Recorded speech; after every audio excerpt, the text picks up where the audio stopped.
Student, इससे पहले हमने जितनी भी वायरल डिजीजेस को अभी डिस्कस किया वो तमाम की तमाम ह्यूमन रिलेटेड थी। मैंने आपको जिन वायरल डिजीजेस के बारे में बताया उसमें एड्स के बारे में हम बात कर चुके, हम हेपेटाइटिस के बारे में बात कर चुके, हम herpes सिम्प्लेक्स के बारे में बात कर चुके, हम पोलियो के बारे में बात कर चुके। तो ये तमाम की तमाम जो वायरल डिजीज थी वो किससे रिलेटेड थी? ह्यूमन से। अच्छा, आज जिस वायरल डिजीज के बारे में मैं बात करूंगा वो है ह्यूमन से रिलेटेड नहीं है, वो प्लांट से रिलेटेड है। और प्लांट से रिलेटेड एक ही वायरल डिजीज है जो आपकी बुक में दी हुई है, और वो है कॉटन लीफ कर्ल डिजीज। तो देखें, कॉटन लीफ कर्ल डिजीज, जिस तरीके से इसके नाम से ही हमें जाहिर हो रहा है कि ये किसकी डिजीज है, कॉटन प्लांट की डिजीज है।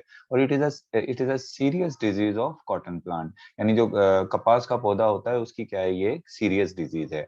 मतलब एक प्लांट से दूसरे प्लांट पे, दूसरे प्लांट से तीसरे प्लांट पर जो है वो ट्रांसफर होती है, और इसकी फसल को जो है वो कॉटन की फसल को ये डिजीज खराब कर देती है।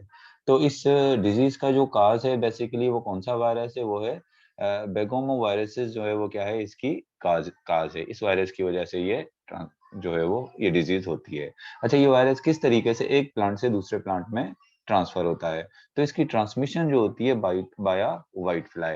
यानी इसका जो वेक्टर है, मिसाल के तौर पे ये एक प्लांट है, अगर ये कॉटन प्लांट है, और ये जो है वो क्या है, ये एक इन्फेक्टेड कॉटन प्लांट है, और ये एक हेल्दी कॉटन प्लांट है। तो इस इन्फेक्टेड प्लांट से इस हेल्दी कॉटन प्लांट को जो वायरस ट्रांसफर करेगा, बेसिकली ना वो एयर के जरिए होगा, ना वो वाटर के जरिए होगा। ये वायरस किसके जरिए ट्रांसफर होगा? एक व्हाइट फ्लाई के जरिए जो है वो, सफेद मक्खी के जरिए जो है ये क्या होगा, ये ट्रांसफर होगा। क्योंकि ये वायरस जो है वो इन्हीं फ्लाइज के अंदर मौजूद होते हैं, और फिर ये एक प्लांट से दूसरे प्लांट में इसको ट्रांसफर करती हैं। अगर इसके हम सिम्टम्स की बात करें कि अगर ये डिजीज हो जाती है तो इसके सिम्टम्स क्या होंगे, तो पहले तो इनिशियल जो इसके सिम्टम है, यानी इनिशियली आपके इसके सिम्टम्स को जो आप कैरेक्टराइज करोगे by deep downward cupping of a youngest leaf. अब इस तरह से आप इधर देखें, तो ये जो यंगेस्ट लीफ है, ये डाउनवर्ड इस तरीके से क्या हो रहा है, कपिंग हो रहे हैं। मतलब कपिंग का मतलब यहाँ पे लेना मुड़ना। यानी वो इधर देखें, ये लीफ भी नीचे की तरफ मुड़ रहा है डाउनवर्ड, ये भी नीचे की तरफ जो है वो मुड़ रहा है।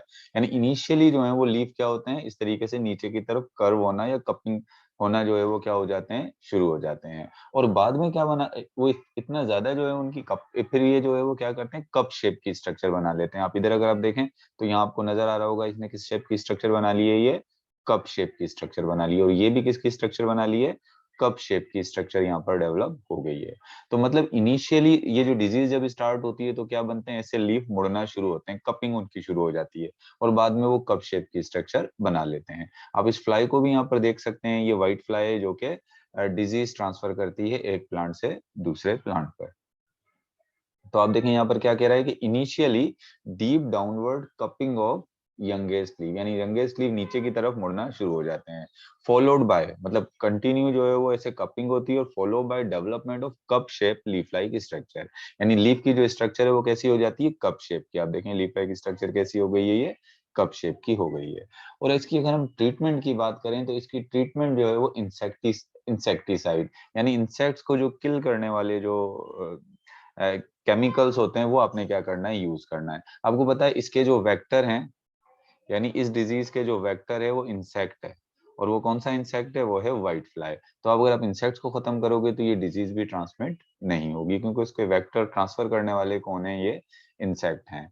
जिस तरीके से मलेरिया को जब हम खत्म करते हैं, मलेरिया प्लाज्मोडियम की वजह से होता है, लेकिन मलेरिया जो ट्रांसफर होता है one person to another person, वो मॉस्किटोज के जरिए होता है। तो जिस तरह मलेरिया के जो वेक्टर हैं वो मॉस्किटोज हैं, इसी तरीके से इस कॉटन लीफ कर्ल डिजीज जो है, इसके जो है वो वेक्टर क्या है, व्हाइट फ्लाई। तो आप याद रखिएगा कि अगर कोई ऐसा एमसीक्यूज आ जाता है कि कॉटन लीफ कर्ल डिजीज के वेक्टर कौन है, तो आप याद रखिएगा व्हाइट फ्लाई है। लेकिन अगर आपसे काज पूछा जाए तो काज में आप बताओगे ये क्या है, ये बेगोमो वायरसेस हैं। तो याद रखिएगा, कॉटन लीफ कर्ल डिजीज जो है ये बैक्टीरियल डिजीज नहीं है, ये बेसिकली कौन सी डिजीज है, ये वायरल डिजीज है। दो वायरल डिजीज जो अभी आपकी बुक में नाम दिए हैं, एक तो जो है वो टोबैको मोज़ेक वायरस, ज्यादातर हम जो है वो पढ़ते हैं, और दूसरा जो है ये क्या है, ये है कॉटन लीफ कर्ल डिजीज।